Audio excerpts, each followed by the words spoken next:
নমস্কার, the story রিপাবলিকে আপনাদের সঙ্গে রয়েছি আমি অনিকেত। দ্য স্টোরি রিপাবলিকে আজকে আমাদের গল্প দ্য মার্ক অব দ্য বিস্টের দ্বিতীয় এবং শেষ পর্ব। অতঃপর দুজনে নিঃশব্দে ধূমপান করতে লাগলাম। পাইপের সব তামাক ছাই হলে ফ্লিটের ঘরে ঢুকলাম। ফ্লিট গোটা ঘরে অস্থিরভাবে পায়চারি করছিল। আমাদের দেখেই বলে উঠল, আমার আরো গোটা কয়েক চপ চাই, পাওয়া যাবে? আমরা হেসে বললাম, তৈরি হয়ে নাও, ঘোড়া তৈরি হচ্ছে, আমরা বেরোবো।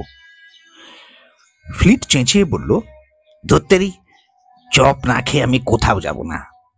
সেই রকম আধ ভাজা চপ, কাঁচা মাংসের স্বাদ, আহ! বলতে অবাক লাগছে, 4টে বাজে, আমরা 1টা নাগাদ পেট ভরে খেয়েছি, কিন্তু ফ্লিট সমানে চপের জন্য ঘ্যান ঘ্যান করে চলেছে। খানিক পরে অবশ্য বাধ্য ছেলের মতো ফ্লিট জামা কাপড় বদলে বারান্দায় গিয়ে দাঁড়ালো। তার ঘোড়া পালিয়েছে। আস্তাবলে ঢুকতেই সেই এক বিপত্তি, ঘোড়ার দল ফ্লিটকে দেখলেই খেপে যাচ্ছে, আমাদের দেখে কিছু বলছে না। রকম সকম দেখে ফ্লিটই বলল, থাক, তোমরা এগো, আমি বরং রয়ে যাচ্ছি, যা হোক কিছু একটা খেয়ে নেব রাতে। আমি আর স্ট্রিকল্যান্ড ঘোড়ায় চড়ে বেরোলাম। হনুমান মন্দিরের কাছে আসতেই সেই রূপলী মানবের আবির্ভাব এবং অন্তর্ধান ঘটল নিমেষের মধ্যে। একটা মিয়াও আওয়াজ কানে এলো। স্ট্রিকল্যান্ড বলল, এ মন্দিরের পুরোহিতদের মধ্যে কেউ নয়, আমি তাদের চিনি, এ অন্য কেউ, মনে হচ্ছে একেই পাকড়াতে হবে। সেদিন ঘোড়া দুটোতেও তেজ ছিল না, যেন চলতে হয় তাই চলছে, এলোমেলো হয়ে যাচ্ছে তাদের পদচারণা। স্ট্রিকল্যান্ডের মতে ব্রেকফাস্টের পরে ফ্লিটের সাথে মোলাকাতের ভীতি এখনো রয়েছে ঘোড়াদের মনে। কোনো মতে ঘোরাঘুরি মিটিয়ে সন্ধে 7টা নাগাদ যখন স্ট্রিকল্যান্ডের বাড়িতে ফিরলাম, তখন চারদিক অন্ধকার, এমনকি তার বাংলোতেও আলো জ্বলছে না। যত বেয়াদব এই চাকরগুলো! স্ট্রিকল্যান্ড ঘোড়া থেকে নামার উদ্যোগ করল। আচমকা আমার ঘোড়াটা তড়াক করে লাফিয়ে উঠল। দেখলাম অন্ধকারের মধ্যে ফ্লিট এসে দাঁড়িয়েছে ঘোড়াটার একেবারে নাকের সামনে। এই অন্ধকারে বাগানে কি করছো?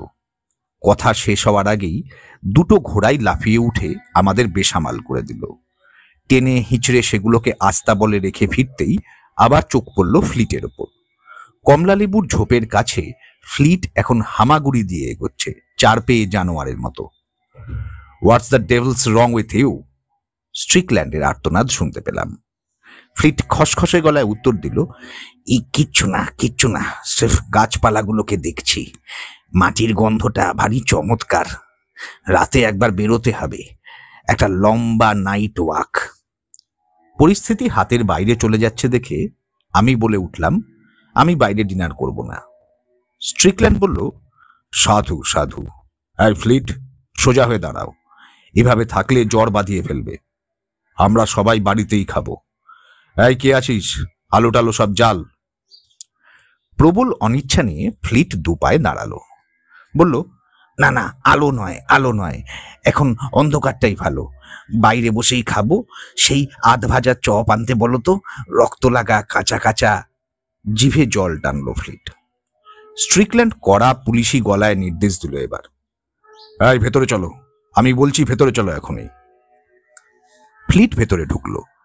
আলো জ্বলতে দেখলাম তার আপাদমস্তক মাটি আর ময়লা মাখা, বাগানে গড়াগড়ি দিয়েছে নির্ঘাত। আলো জ্বলতেই ফ্লিট কেমন কুঁকড়ে গেল, তাড়াতাড়ি নিজের ঘরে ঢুকে পড়ল। এক ঝলকে মনে হলো ওর চোখ আর মানুষের চোখ নেই, সেখানে একটা সবজে আভা দেখা যাচ্ছে, নিচের ঠোঁট একটু যেন ঝুলে পড়েছে। স্ট্রিকল্যান্ডের বিড়বিড়ানি কানে এলো, আজ রাতে মহা বিপদ ওত পেতে আছে, আজ রাতে তুমি না জামা কাপড় বদলিও না। ফ্লিটের অপেক্ষায় থাকতে থাকতে আমরা ডিনার আনার আদেশ দিলাম। ওর ঘর অন্ধকার থাকলেও অস্থির চলাফেরার আওয়াজ কানে আসছিল। হঠাৎ সেই ঘর থেকে কানে এলো একটানা নেকড়ের মতো ডাক। হাড় হিম হয়ে যাওয়া ও চুল খাড়া হয়ে যাওয়ার মতো উপমা অনেকেই ব্যবহার করে, কিন্তু যখন সত্যি নিজের এমন অভিজ্ঞতা হয় বুঝতে পারি ঠিক কেমনটা লাগে। মনে হচ্ছে কেউ একটা ছোড়া মেরে হৃদস্পন্দন বন্ধ করে দিয়েছে, স্ট্রিকল্যান্ডের মুখ কাগজের মতো সাদা। আবার সেই ডাক। প্রত্যুত্তরে দূরে কোথাও থেকে অবিকল একরকম ডাক ভেসে এলো। কিছু ভাবার আগেই স্ট্রিকল্যান্ড সবেগে ফ্লিটের ঘরে ঢুকে পড়ল, পিছন পিছন আমি। অপলক চোখে দেখলাম ফ্লিট জানলা দিয়ে বাইরে বেরোতে চলেছে। একটানা নেকড়ের চিৎকারে আমাদের ডাকাডাকি চাপা পড়ে গেছে। আমাদের দিকে ঘাড় ঘুরিয়ে ফ্লিট ফ্যাঁস করে একটা জান্তব্য আওয়াজ করলো। শুধু ঠিক কি ঘটেছিল আমার মনে নেই, শুধু মনে আছে স্ট্রিকল্যান্ড একটা বুট জ্যাক নিয়ে ফ্লিটকে পেরে ফেলেছিল, আর আমি তার বুকের উপরে চেপে বসেছিলাম। ফ্লিটের মুখ দিয়ে নেকড়ে সুলভ ঘর ঘরে আওয়াজ বেরোচ্ছিল। বোধহয় সারাদিন ধরে তার মনুষ্য সত্তার প্রদীপ লড়াই করতে করতে সন্ধ্যেতে সম্পূর্ণ নির্বাপিত হয়ে গিয়েছে। এই রাত্রে এখন যুদ্ধ দুজন মানুষ বনাম একটা জন্তু মনুষ্য দশায়, যার নাম ছিল ফ্লিট। পুরো বিষয়টা মানুষের বোধগম্যতা অতিক্রম করেছে। আমার মাথায় জলাতঙ্ক বলে একটা ভাবনা এসেছিল বটে, কিন্তু ফ্লিটের বর্তমান অবস্থা দেখে মনে হচ্ছে ওর জলাতঙ্ক হয়েছে বলাটা সত্যের অপলাপ করা ছাড়া আর কিছুই নয়।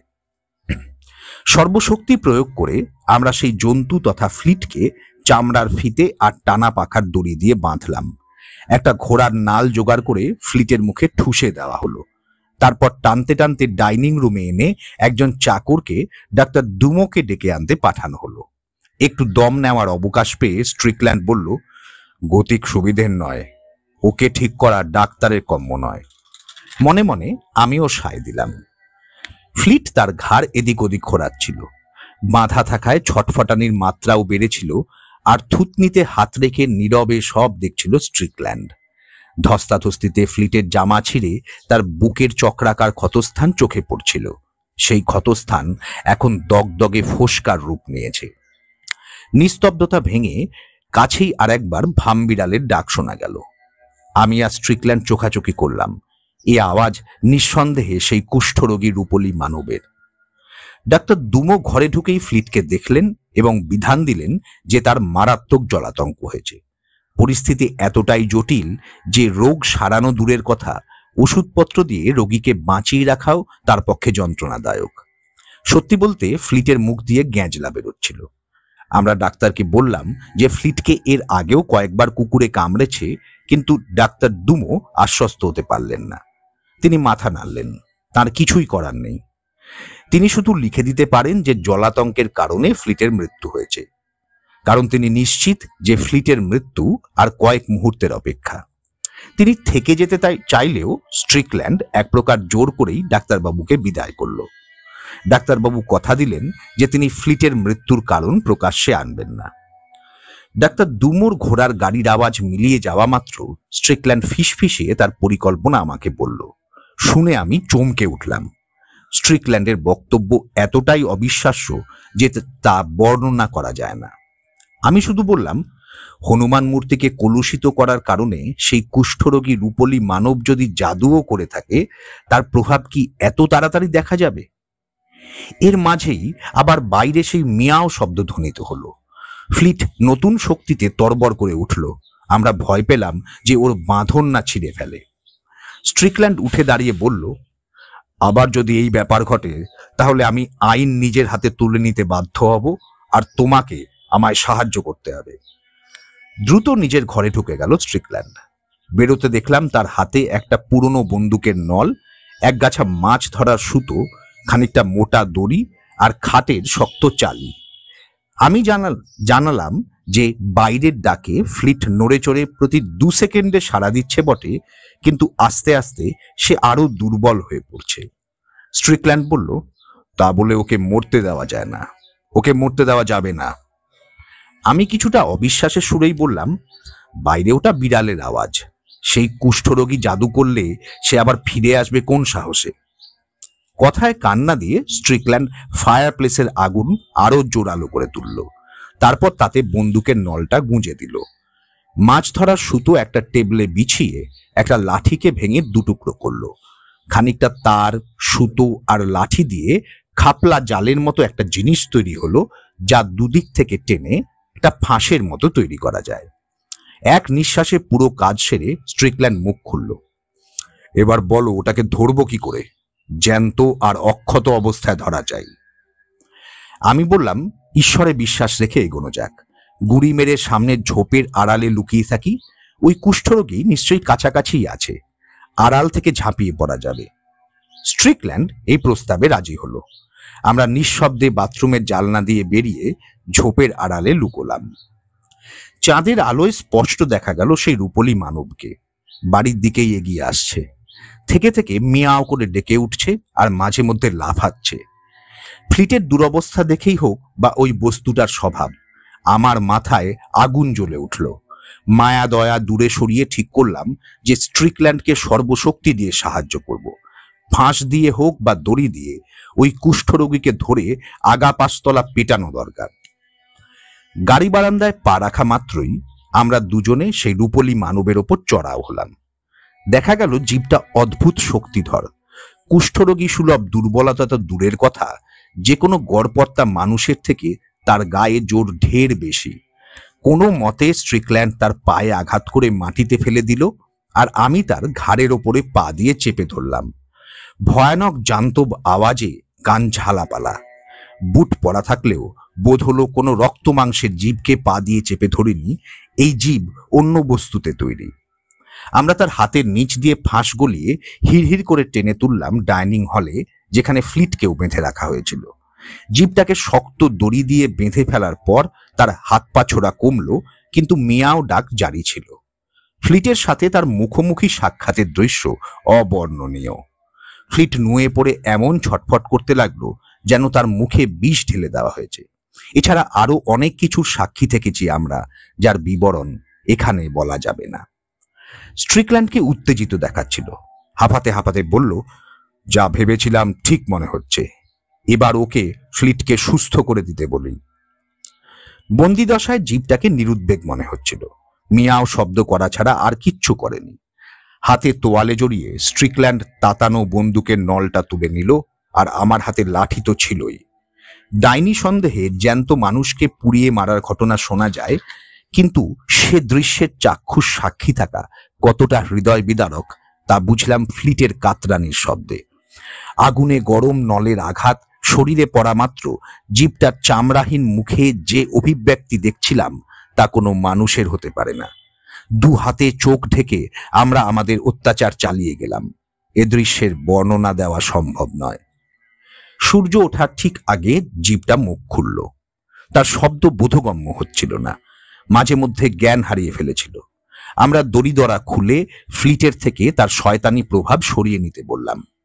ঘষতে ঘষতে ফ্লিটের কাছে গিয়ে সে তার বুকের বাঁ দিকে হাত রাখলো, তাতেই কাজ হলো। তারপর মাথা নিচু করে মেঝেতে শুয়ে হাঁপাতে শুরু করলো। আমরা ফ্লিটের ওপর চোখ রেখেছিলাম। আস্তে আস্তে ফ্লিটের চোখ স্বাভাবিক হতে থাকলো। কপালে এক দফা ঘামের সাথে ফ্লিটের চোখ একদম আগের মতো হয়ে গেল। ঘণ্টাখানেক সময় ফ্লিট ঘুমিয়েই ছিল। সেই ফাঁসটা, একটা বিছানার চাদর আর একটা তোয়ালে সহ সেই রূপলী মানবকে আমরা বের করে দিলাম। সেই সকালে সে নিঃশব্দে বাড়ি থেকে বেরিয়ে গেল। শহর থেকে বড় ঘড়ির ঘন্টার শব্দ শুনলাম, সকাল 7টা। ঘাম মুছে স্ট্রিকল্যান্ড বলল, ঠিক 24 ঘন্টা।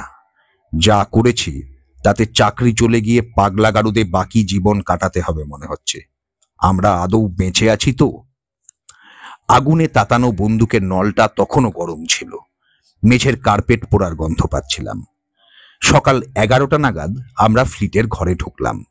তার বুকের ক্ষত অদৃশ্য হয়েছে। ঘুম ঘুম ভাব তখনও ছিল, তবু আমাদের দেখে প্রফুল্ল চিত্তে বলল, আরে তোমরা কি সর্বনাশ! Happy new year! খবরদার সব রকম মদ মিশিয়ে কখনো খাবে না, আমি তো প্রায় মরতে বসছিলাম। স্ট্রিকল্যান্ড বলল, ধন্যবাদ, কিন্তু তোমার হিসেবে একটু ভুল আছে। আজ 2রা তারিখের সকাল। গোটা একটা দিন তুমি অপদেবতার সাপে ঘুমিয়েছিলে। দরাম করে দরজা খুলে ডাক্তার দুমো ঢুকলেন। ফ্লিটের দেহের ওপর আমাদের ঝুঁকে থাকতে দেখে প্রসন্ন হাসি হেসে বললেন, আমি একজন নার্সকে নিয়ে এসেছি, যদি কোনো দরকার হয় তাই ভাবলাম। কথা শেষ হওয়ার আগেই ফ্লিট হাসি মুখে বলে উঠল, খুব ভালো করেছেন ডাক্তার, নার্সকে ভেতরে আসতে বলুন। ডাক্তার দুমোর মুখের অবস্থা দেখার মতো হয়েছিল। জীবন্ত ফ্লিটকে হাঁ করে দেখছিলেন তিনি। স্ট্রিকল্যান্ড তাকে ঘরের বাইরে নিয়ে গেল এবং বোঝালো যে তার রোগ নির্ণয়ে কিছু ভুল হতে পারে। বাড়ির সীমানা পেরোনো পর্যন্ত ডাক্তার ডুমোর মুখে শব্দ সরেনি। স্ট্রিকল্যান্ডের ফিরতে দেরি হলো। তার কথায় মন্দিরের সমস্যা সে মিটিয়ে এসেছে, সকলকে বুঝিয়েছে সাদা চামড়ার সাহেব ভগবানের অবমাননা করতে আসেননি। মন্দিরে যা ঘটেছে তা স্বল্প সময়ের ভ্রম মাত্র। স্ট্রিকল্যান্ড থামল। কি বুঝলে? আমি বলতে যাচ্ছিলাম দেয়ার আর মোর থিংস, কিন্তু দেখলাম স্ট্রিকল্যান্ড বিশেষ আমল দিল না শেক্সপিয়ারের বিখ্যাত লাইনটিকে। সেদিন ভয় পাওয়ার মতো একটাই ঘটনা ঘটেছিল। জামা কাপড় বদলে ফ্লিট ডাইনিং হলে ঢুকতে ঢুকতে বলল, এই বিচিত্র কুকুরের গন্ধ। তোমার কুকুরগুলোকে ভালো করে যত্ন আত্তি করো স্ট্রিকল্যান্ড, সালফার ব্যবহার করতে পারো। স্ট্রিকল্যান্ড নিশ্চুপ, চেয়ারের হাতল খামচে ধরে মৃগী রোগীর মতো আচরণ করছে। স্ট্রিকল্যান্ডের মতো কড়া ধাতের মানুষের মধ্যে মৃগী রোগের লক্ষণ বড় অদ্ভুত বিষয়। তারপরেই আমার মনে পড়ল, জাত ধর্ম বিসর্জন দিয়ে আমরা সেই রূপলি কুষ্ঠরোগীর সাথে ফ্লিটের জীবনের সওদা করেছিলাম। মাথাটা কেমন গুলিয়ে গেল। জোরে হাসার চেষ্টা করেও পারলাম না। কি ঘটেছে তা ফ্লিটকে বলিনি। সে ভাবল আমরা দুজনেই পাগল হয়ে গেছি। বেশ কয়েক বছর পরে বিবাহিত স্ট্রিকল্যান্ড যখন নিয়মিত চার্চে যাতায়াত করছিল, তার সাথে দেখা করেছিলাম। পুরো ঘটনার পর্যালোচনা করে উভয়ে সিদ্ধান্ত নিয়েছিলাম যে এ কাহিনী প্রকাশ্যে আনা হবে। তবে প্রকাশ্যে আনলেই যে সেই রহস্যের সমাধান হয়ে যাবে না, সেটা আমি জানতাম। ধন্যবাদ। The mark of the beast গল্পটি এখানেই শেষ হলো। গল্পগুলি ভালো লাগলে আমাদের চ্যানেলটিকে সাবস্ক্রাইব করবেন এবং গল্পগুলিকে লাইক করবেন। ধন্যবাদ।